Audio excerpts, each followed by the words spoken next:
გამარჯობა, მე ვარ ანდრია, სასახლის მასწავლებელი. მე ვარ მაიკო, სასახლის პედაგოგი. სასიამოვნოა. თუ იცით 14 აპრილი რა დღეა? ქართული ენის დღე. დიახ, სწორია და ერთი კითხვა მინდა დაგისვათ, სწორია თუ არა, რომ ქართული ენა 3 დამწერლობისგან შედგება? დიახ, სწორია. შეგიძლიათ დამისახელოთ?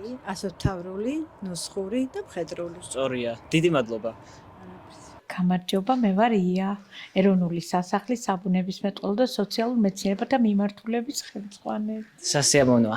ერთი კითხვა მინდა რომ დაგისვათ.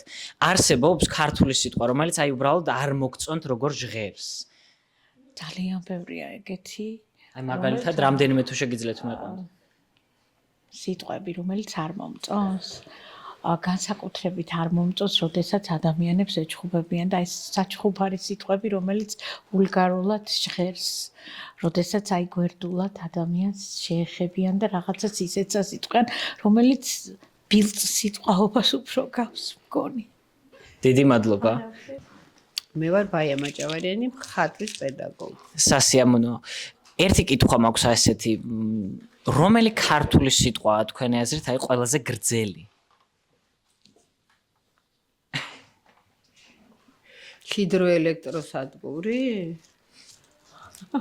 ყველაზე გრძელი ქართული სიტყვა ალბათ ჰიპოპოტამუსი იქნება ჩემი აზრით. მაგრამ არ ვიცი, გამოსარკვევია.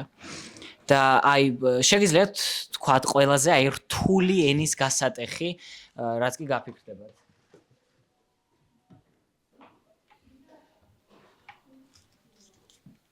რთული არ არის, მაგრამ ეს გამახსენდა თეთრი თრითინა თეთრ თოვლზე თრთოლდა. დიდი მადლობა. გამარჯობა, მე ვარ ანდრია, სასახლის მოსწავლე, თქვენი მოსწავლეც. დიახ, გამარჯობა. თქვენი ბრძანდებით? მე ლია მომიაძე ვარ, ბალეტის მასწავლებელი. სასიამოვნოა.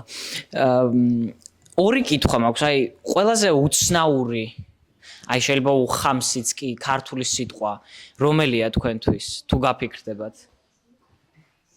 უცნაური არა, მაგრამ არის საზღარის სიტყვა, რომელსაც მე არ ხმარობ. ცეკვაში არის ესა. და თქვენი საყვარელი ქართული სიტყვა რომელია? შემოგევლე. დიდი მადლობა.